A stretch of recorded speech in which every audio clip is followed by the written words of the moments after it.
1, 2, 3. Malaya na hey hey. Malaya na hey hey. Malaya na hey hey. Malaya na hey hey.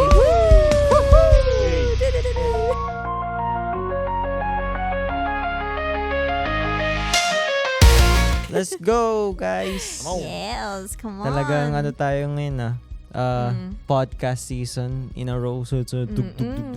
Parang ano, 2 parang weeks in a row. Gatling gun tayo ng ano ngayon ng podcast.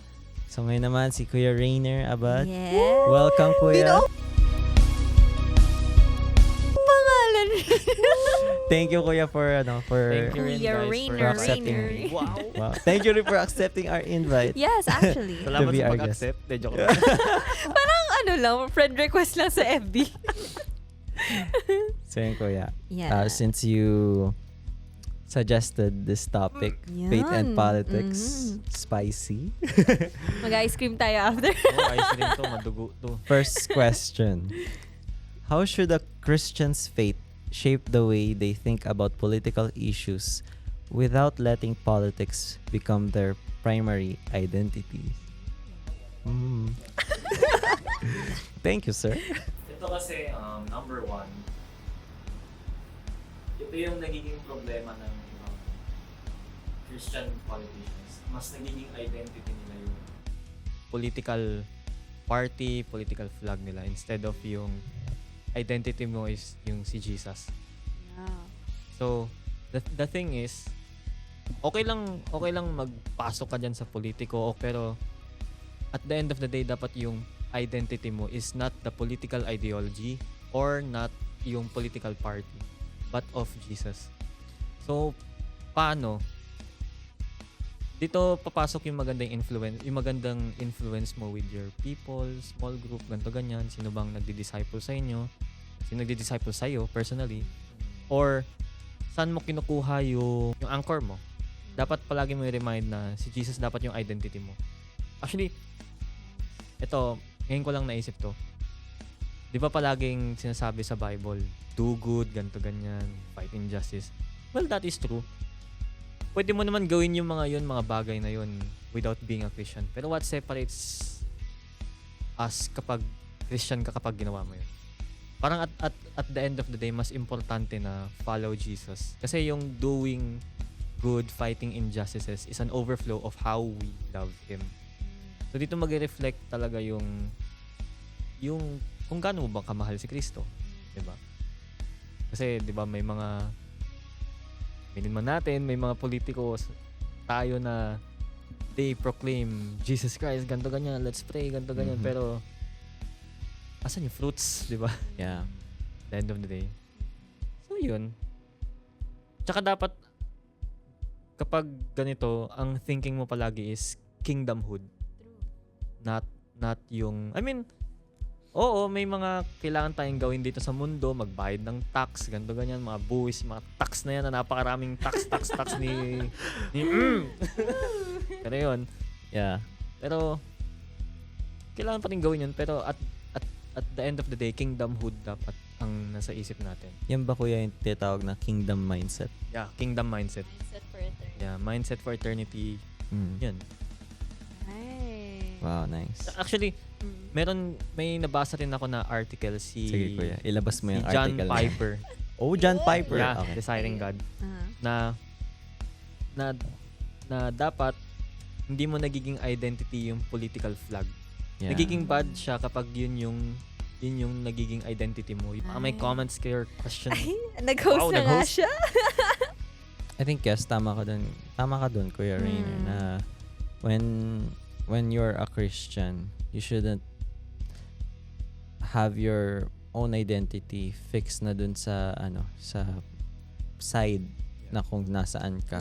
Kasi that's like idolism na rin eh. When you do that. But our highest allegiance should be to Christ, to Jesus. And Only and only Jesus. Our highest allegiance. Kasi at the end of the day, from what I got from Kuya Rainer, no government can fix humanity's deepest and biggest downfalls. It's only God and God's kingdom, Jesus, who can fix everything. Lalong-lalo na ang biggest problem natin, which is sin. Sin is sin, regardless kung ano mo yan. Yeah. Nakalimutan ko din sabihin, Yeah, go How? lang, kuya. dito maganda babalik ka sa pinaka-basic. Magbasa ka ng scriptures.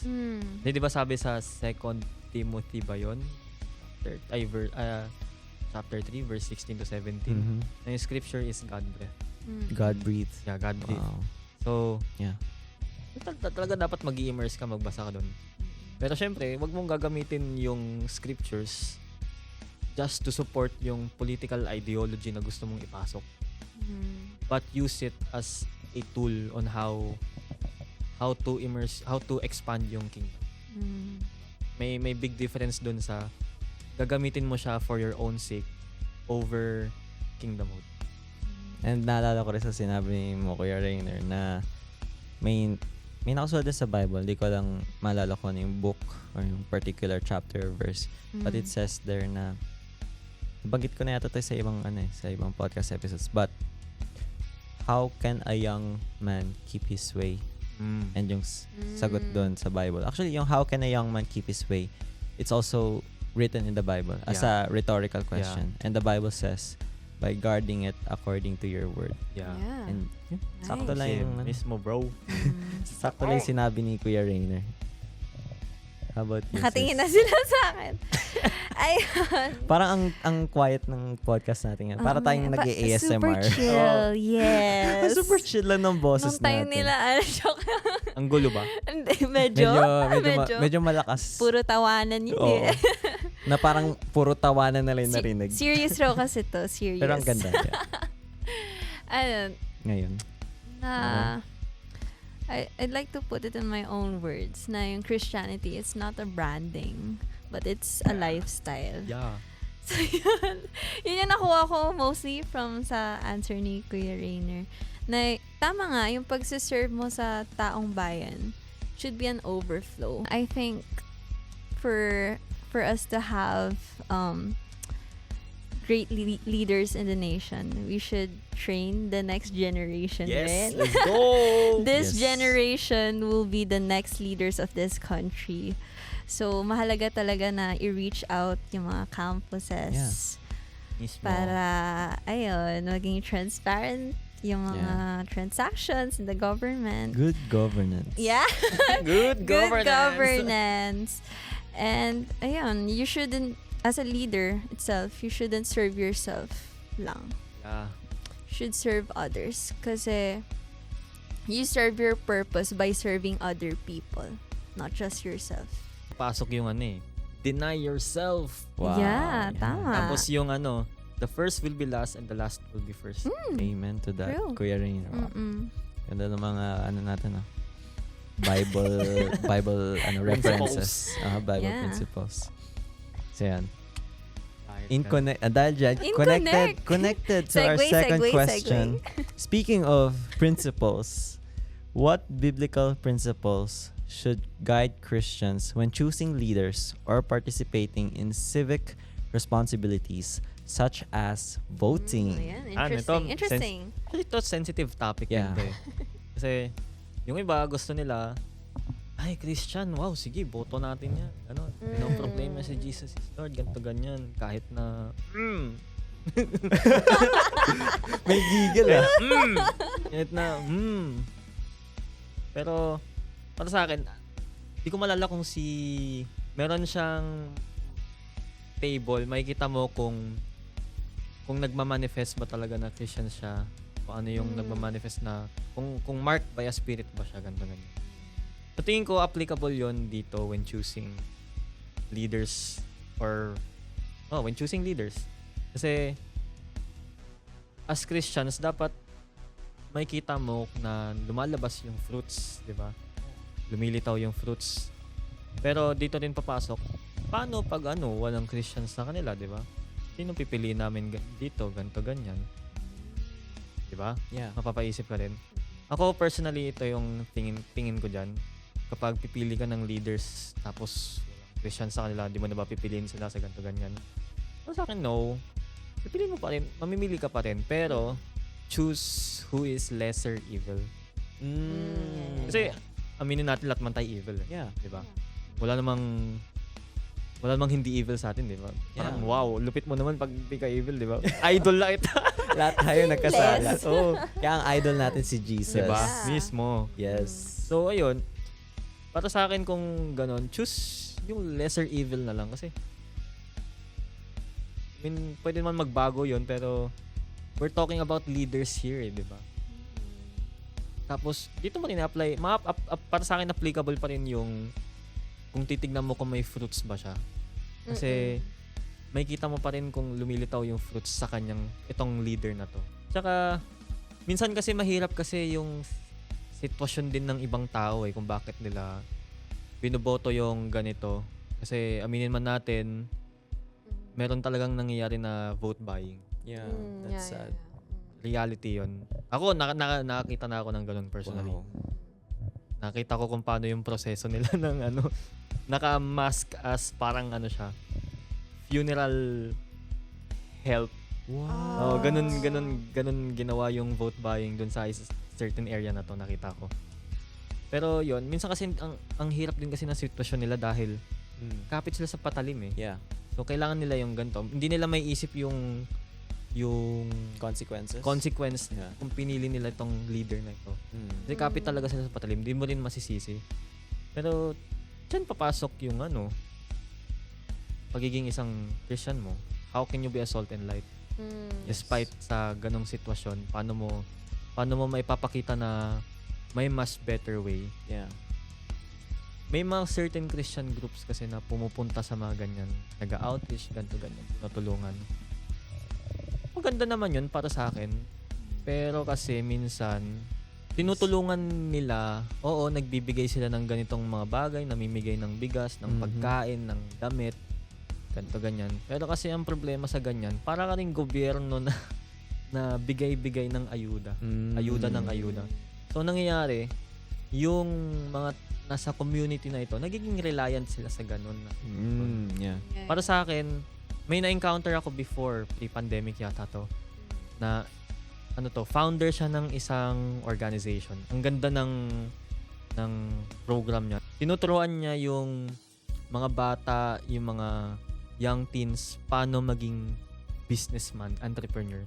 Pero biblically aligned. So sobrang ganda nun kasi matuturuan mo sila paano tulungan yung sarili nila, paano kumita ng pera ng tama. Hindi yung aasa ka na lang sa ganito ganyan. Kasi 'di ba, yung teach a man how to fish. Yeah. We will 'di ba? Para sa akin magandang perspective din 'yun.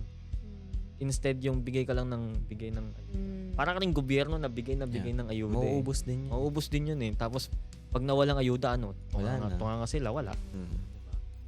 Turuan mo sila paano sila maalis doon sa sitwasyon na yun with biblical foundations pa rin dapat para sa akin. Some might not agree with yung ko na yun. Go comment it down. Comment down below. Comment down Guys. below. Sige lang, go lang. Kasi, pero yeah. para sa akin mas maganda na turuan mo sila. I mean, oo, mahirap yung opportunities minsan.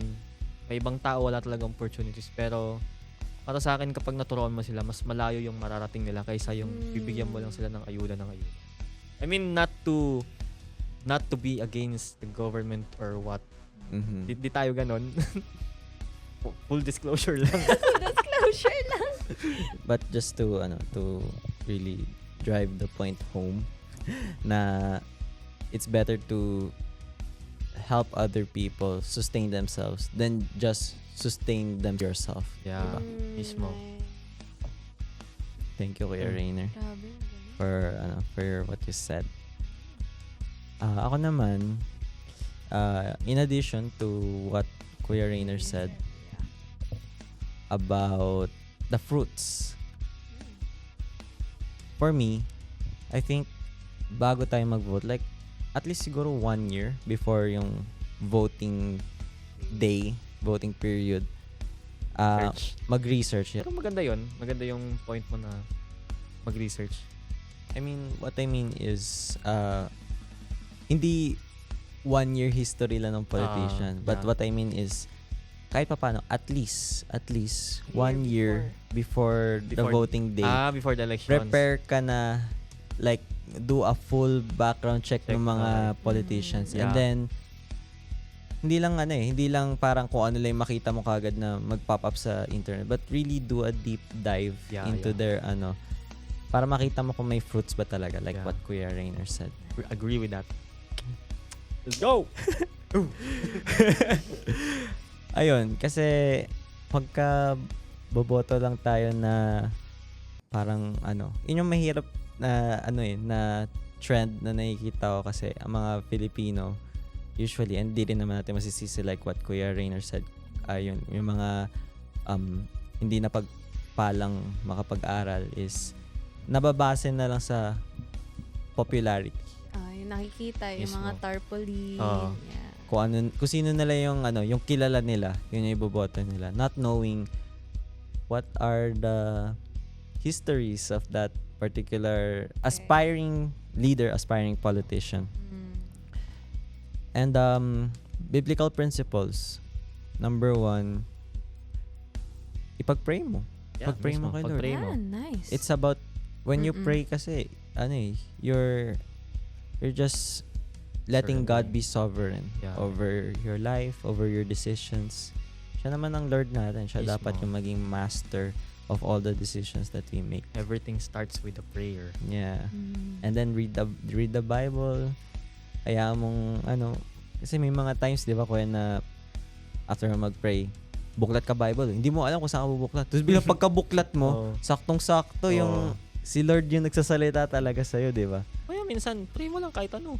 Itong bagay pa yan, makikinig naman si Lord. Yeah. Open ears naman si Lord, open hearts din. It's about having a relationship with Him, Kasi with God.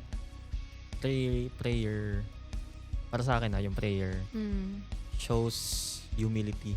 Yeah. Exactly. Kasi you're talking with supreme being, Yeah. the highest of highs, lords of lords, king of kings. Yeah. Diba? You're talking with him. Para sa akin, shows humility kapag nag-pray. It's like or sometimes it's like you're asking for permission from Him. Yeah. Hindi, kahit Diba? sobrang simple prayer lang eh. Di naman kailangan sobrang bonggang prayer eh. Yeah. Pero ang importante lang naman sa prayer is yung makipag-converse ka with God truthfully. Kung ano yung nasa puso mo, Yeah. ganito, Lord, ano ba to? Sino ba to? Actually, kahit yung mga ganun, Diba? kahit ganung prayer, actually. Oo, true. Para sa akin True. parang, Lord, ano ba to? Ano ba nangyayari sa bansang to? Ganto. Ano ba nangyayari sa person na to, Lord? Yeah. Sino bang pipiliin ko? Ganto, ganyan. Diba? Pwedeng ganong prayer. Let God give you the wisdom and knowledge Yeah. to vote wisely. Ano nga naalala ko tuloy, yung having a childlike faith. Yeah. Ganon. Ang ganda nun. Childlike faith. Parang tatanungin mo lahat, sobrang specific. Lord, ano ba to? Lord, blah, blah, blah. Ganun. Yeah. Diba? Ganda nun. Yeah. Actually, ako nare-remind din ako doon sa childlike faith. Kasi minsan, masyadong matured mag-isip na, Lord, hindi. Ganto kasi, ganto, ganyan. Pero minsan kasi, ang gusto ni Lord is, pumunta lang tayo sa Kanya. Makinig lang tayo sa Kanya. Ibigay lang natin yung mga thoughts natin. Diba? Just fully surrendering Fully surrender. to Him. Diba? Yun. Thank you, Kuya Ang Rainer. chill talaga ng podcast. Chill lang to. Kasi, kapag sinasabi kasi lang faith in politics, sobrang bigat eh. Yeah. So, let's make it, alam mo Chill. yun, Yeah. chill as much as nice. possible. Unexpected, diba? And, welcoming, hindi yung enroaching yung approach na, na diba? Come as you are. Yes. And also, when it comes to this question, number 2, we should not be easy to, trust human politicians, human leaders. But si Jesus pa rin talaga, si God pa rin talaga yung Yeah. dapat nating fully trust when those politicians, humans, kasi they're also just human they're also imperfect like all of us created by Yeah. God. we shouldn't be easy to trust them fully. And let's take their words lightly and mas mag-focus tayo sa yun nga on their actions or past actions. Action speaks louder than Yeah, words. action speaks louder than words. And Yes. yun nga yung fruits. Katulad na sabi ni Kuya tama. Rainer. And then yun napag-usapan natin about prayer, Prayer, lifting it up to nice. God, Yeah. surrendering Surrender. it, Saka yung humility all, talaga. and having that humility to Yeah. just shut up and listen to God. Whoa! Literally, di ba? Just shut up and listen to God. Kasi yun naman yung gusto ni Lord eh. Ano? Stay still. Heart check din. Yeah. Pinaka-importante, heart check. Yung- Diba deceitful heart tayo? Ganyan. Yung hindi tayo magmamarunong Yeah. kay God na Yeah. all-knowing, all omniscient. Yes. How about you, sis? Dami yung na-discuss. Daming nating na-discuss. Ayun nga, tama nga. Yung sinabi ni Kuya Rainer na you shall know them by their fruits. And yun sa prayer rin. God doesn't have favorites. So you can literally ask Him for anything. It can be a direction, or pwedeng ibigay niya na rin sa iyo mismo yung blessing na yun. Yeah. Diba? Galing yun, no? Diba? Oo. Usapang politics pero lifestyle. Oh, diba? lifestyle rin. At saka, I think mas na-appreciate ni God kapag raw yung prayer mo. Yeah. It doesn't have to be super beautiful na yung mabulaklak nga na Oo. salita. Sabi niya nga, kahit yung, He knows our hearts. He looks at our hearts more than our outward appearance. So, the most raw prayers are what He appreciates the most. Yeah. And tama yun, yung sinasabi lang, pag-pray mo rin yung mga politicians. Yeah. Kasi they are leading our country. And I'm sure God is in control of everything. Yeah. Kung sino ang pinaupo niya sa pwesto na to, siya yung nag-orchestrate nun. So, we really can't control it. But we know that He has a purpose kapag may nilagay siyang tao sa specific na position na to. Nag-picture siya. Minsan, naniniwala kasi ako talaga dun sa may reason si Lord bakit niya pinapaupo yung Yeah. mga Everything has a ganitong reason. leaders. Yeah. Kasi, ewan ko, tingin ko, kaya niya pinapaupo yung mga ganitong leaders sa bansa natin ngayon. Yeah. Ako sa tingin ko yung reason is a wake-up call for Yeah, Mm. for the nation. yung nation, yung totoong opposition na party. Yeah. Sa tingin ko wake-up Mm. call yun para sa kanila na yung mga ways nyo na which is not working anymore. Mm-mm. Kasi the people now wants something new, wants Yeah. change, ganto ganyan. Yeah. Kaya hindi siya nagiging effective kasi the opposition has been sa ganitong traditional way na hindi kasi kayo nagbabasa ganto ganyan. Yeah. Hindi kasi kayo nag-aaral ganto ganyan. Yung mga ganun ba? Mm-mm.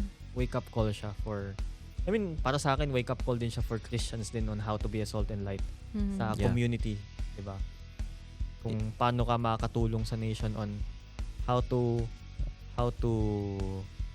create more leaders, how to reach for the next generation, how to reach out for the community. Mga ganun ba? 'Di ba? It really is God's way of teaching our nation Yes. Yeah, teach something. You know what I realized? Naalala ko lang yung kanta. It keeps ringing in my ear. Yung, this is our church. Oh, yeah. This is your church. May lyrics doon. Shake the cities, shake our nations. So, yung shaking na nangyayari ngayon in our nation, it is to reveal something to us. Tama nga si Kuya Rainer, it is a wake-up call for us Filipinos to be the change. If you want to see the change in the nation, the change must start within you first. Yeah. So para ma-influence mo rin yung iba. So they can see na may something sa kanya. Ano kaya yun? Yeah. It's Jesus. That's Nice. the difference. That's our difference as Christians. Yes. Nice. Pero ako na-appreciate ko yung tama rin yung sinabi ni Kuya Rainer. Mas na-appreciate ko kapag nagbibigay sila ng scholarship. Diba? Education naman. Education-based. Kasi it's a way for... Kasi pag scholar ka, you have to help yourself talaga. You Yeah. have to maintain this grade. You have to... Basta maintenance talaga ng grade. I know that because I became a scholar. Yeah. So you really have to maintain things. In that way, parang natututunan mong tulungan ang sarili mo Yeah. na you can be strong for your family na rin as well. And not just rely on those Yeah. politicians or those Yeah. people who are helping you. Kaya Diba? na-appreciate ko yung mga nagbibigay ng scholarship kasi meron ka nang nakukuhang diploma, Yeah. Mhm. degree, education, and at the same way, meron rin life lessons. Hindi lang Yeah. subject lessons ang natutunan mo, but also life lessons. Yeah. But while being a scholar itself.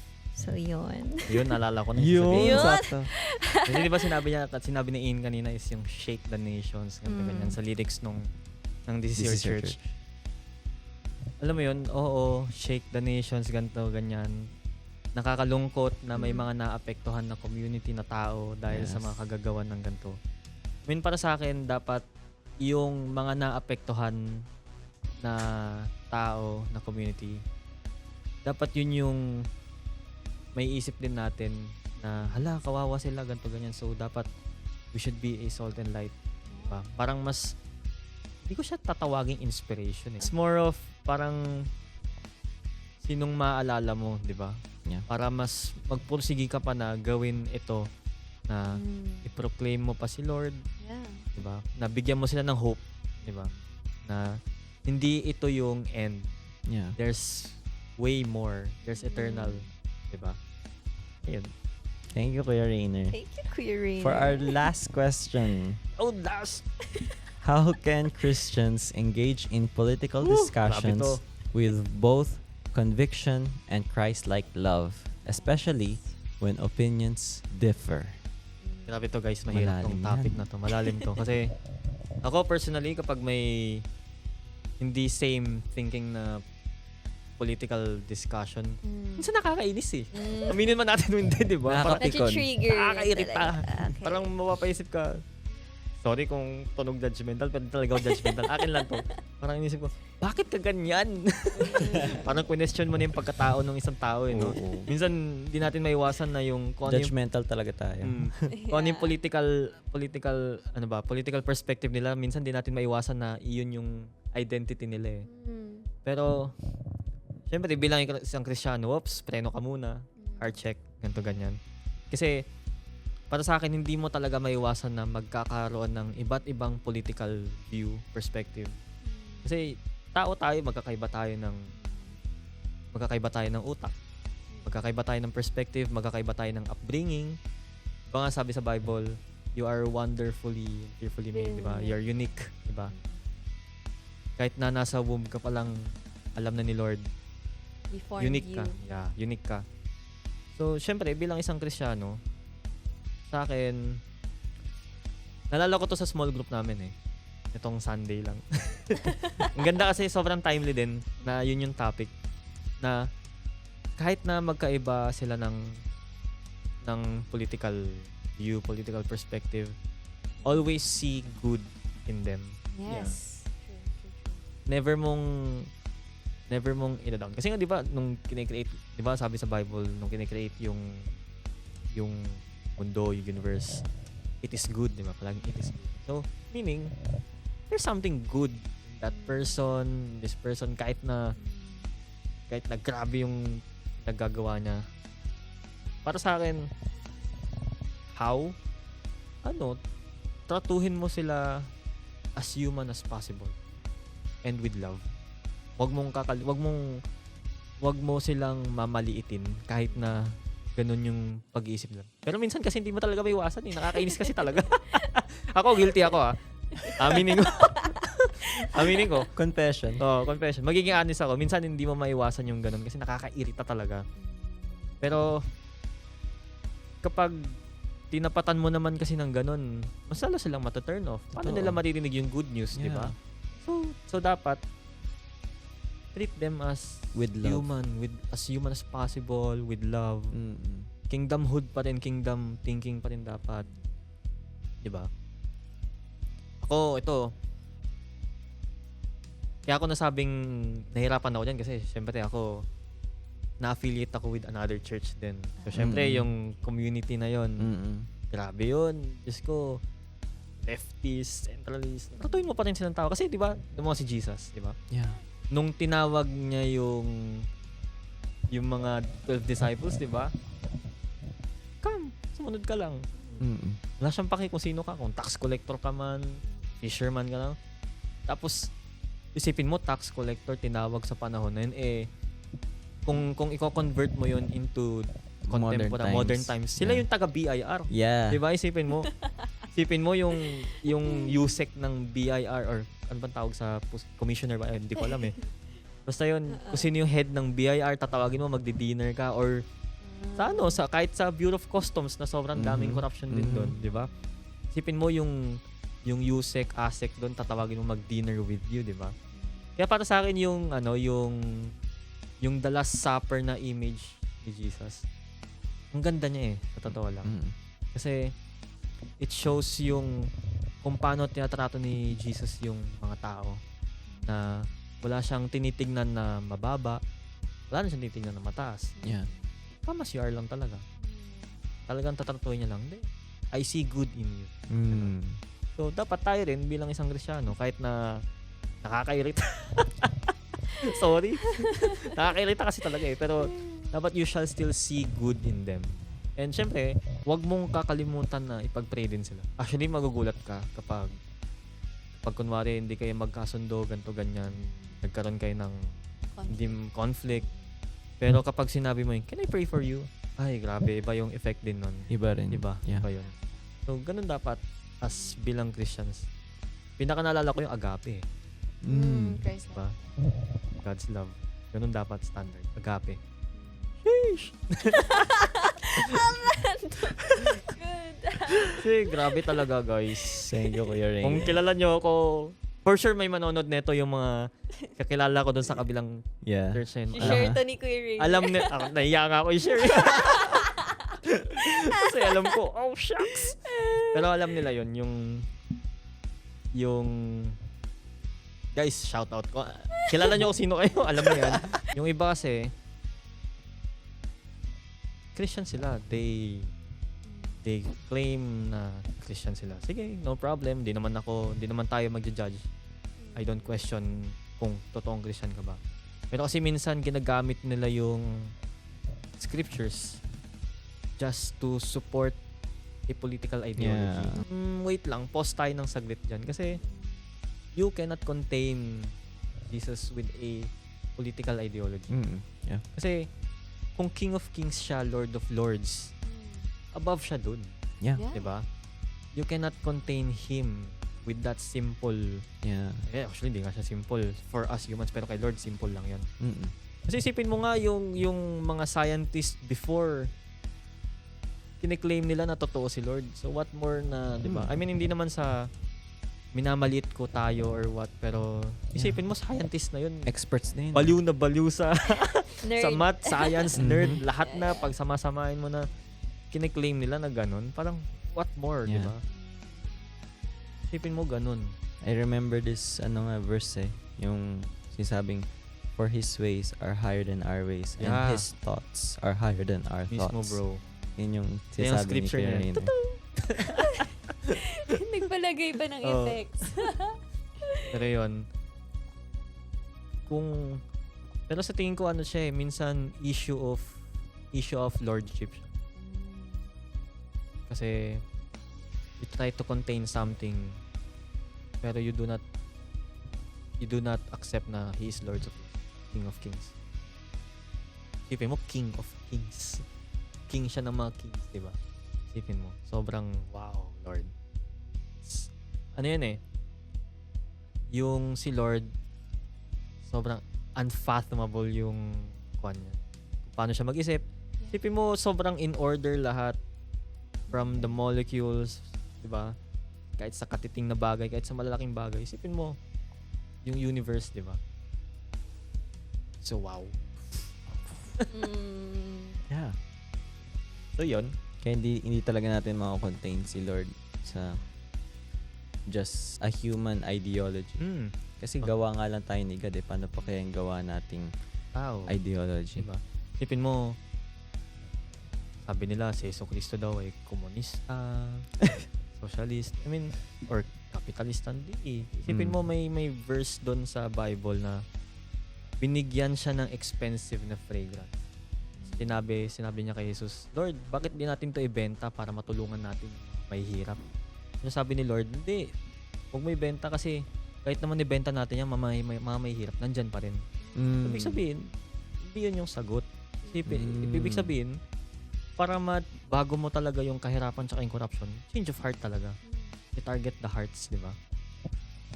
So, talagang bibigay mo yung balita ng good news. Yung hope na nandun kung bakit may good news, di ba? Ayun. Thank you, Kuya Rainer. Yes. Do you have anything to add, sis? Ikaw. Ako, goods na. Busog May na. tanong kayo. Busog na. Busog na ako sa sinabi ni Kuya Overwhelming ba? Rainer. Ako, natutuwa ako dun sa sinabi ni Kuya Rainer na pag medyo heated discussion, you treat other people with love. You cannot fight fire with fire rin kasi mas Tama. lalaki yung apoy. So, be the water. Be the water in that conversation. And it's your way of reaching out to God rin. If you treat other people with love, with Christ's love in you, then better. Mas makaka-reach out ka to more people. And yun nga, na-remind ako kasi may nagsabi sa akin, not all good, not all bad. Don't look at people na with all the good things. Kasi baka mamaya maano kayo, insecure ka na. Uy, baka wala na siyang pinagdadaanan kasi all good yung nakikita mo. Pero not all bad rin just because they have a different belief than you. So, balance lang. May naalala ko. Mhm. Sorry, excuse me, dapat speak blessing. Yeah. Blessings tayo sa kanila. Word. Diba nung nalala natin yung sinabi rin ni Bishop Manny itong nakarang preaching. Ano ba kayo? Ay, nandun. Yeah, Nasama yeah. lang. Sorry. Magka-team tayo. Sorry. Diba? Do not slander them, diba? Yeah. Yes. Sobrang ganda nun. Mm-mm. Kasi iba rin yung power ng words eh. Mm. Grabe talaga yung power ng words. Yung mga si Jose Rizal eh. Diba nagsulat ng novel para ma-free tayo. Diba? Para kalabanan yung mga Spanish. Diba? Nung time yan. Nagsulat. Diba? Pero tingnan mo ginawa sa kanya. Pinag-hunting, pinakulong, pinapatay. Diba? Pina-execute siya. So words talaga is Words are powerful. power. Grabe. Iba. Naalala ko tuloy yung, binanggit ni Kuya Rainer. Being vocal about something is one thing, but being slanderous to them is another thing It's a rin. different thing. It's a different thing. So, ayun, ang ma-advise, kapag may conflict, tama yun. Yeah. Perfect example picture yung Last Supper. Na you can invite them to dinner. Baka may mga misword lang, na misunderstand lang. Miscommunication. Yeah, miscommunication. Or realigning. Yeah, ganon. everything can be done through dinner. Just imagine ko nga lang what if yung mga politician natin mag-spend time sila with one another? Fellowship sila. Let's see if magkakaroon pa ba ng labanan. If they just have dinner, conversation on how to be a better leader for the nation rather than kalabanin ng isa't isa. It's us against corruption, not us against each other. Saka naalala ko rin, ito full disclosure, we are not, hindi ko sinasabi na masama ang magsalita against government, i-call out ganito. Actually, mas better na i-call out natin yung mali. Yes. Kasi right. doon makikita mo kung may mali pa bang ginagawa. And syempre, kung ikaw nakaupo ka sa pwesto ngayon, leader ka, ganito ganyan. Doon makikita, mami-measure yung humility kung makikinig ka ba or hindi. Yeah, tama. Pero, para sa akin, ang limit is huwag mo i-destabilize yung government. Yeah. That's bad. Kasi, sa Bible nga, hindi nga ginawa ni Jesus. Hindi niya nga dinestabilize yung government ni Caesar, di ba? Yeah. Give Caesar yung... He acknowledged. Di ba? Yeah. Pay taxes, ganito, ganyan. But at the Acknowledge same mo. time, he acknowledges God's sovereignty Yeah. over all. Yeah. Authority. Authority. Yeah. Yeah. Yun. Hindi naman masama. Go. Huwag mo lang talaga i-destabilize yung government. Ibang usapan na yung destabilization of government. Yeah. Gusto ko yung sinabi ni Kuya Rainer kanina na God is unfathomable. Ano yun? Unfathomable. Oh, tama yun. Because if you can explain God, then you're God. Yeah, mismo. Oh. So, if you can't explain Him, that means He's really above you. He's greater than all things. Yeah. So that is it for our Kalayaan Avenue podcast with Yes. Kuya Rainer Abad. Woo! Thank you so much, Malaya, for Yeah. watching. By the Follow way, our page. follow our page, Yes. AMD Sibs, on TikTok. Facebook and TikTok. And, And on Spotify. Spotify, Kalayaan Go, guys. Avenue Podcast. Follow And niyo YouTube. And YouTube, Andre Andre Marek, Angel Angel Yoro. Yoro. And Kuya also our Rainer. guest. Rainer Abad. Signing off. Charot! Wait. Anong socials mo, Kuya? Shoutout No, mo naman. seryoso ba yan? Low-key, mysterious person Low-key lang tayo. pala Ah, siya. okay. Hindi, kung Sige. Ikaw. gusto nyo i-follow, at Rainer Abad, parang naka-private, bahala kayo kung gusto nyo ko i-follow. I-request nyo muna daw. Request muna kayo. Mag-follow. Magba-background check muna ako. I-research ko muna kayo, guys. Joke lang, biro lang. And then, mysterious. Hindi naman mysterious. Ayoko lang. Private Nagpa-public. life. You just want to be Nice. low-key. Yeah. Yeah. Before, gusto ko, pero ngayon hindi na. Yeah. Thank you, Kuya Rainer. Thank you, Kuya Rainer. Thank you rin, guys. Thank you, Malaya, Thank you, guys, for Thank you so watching and much. listening. Okay, outro. 1, 2, 3. Malaya na hey hey. Malaya na hey hey. Malaya na hey hey. Malaya na hey hey.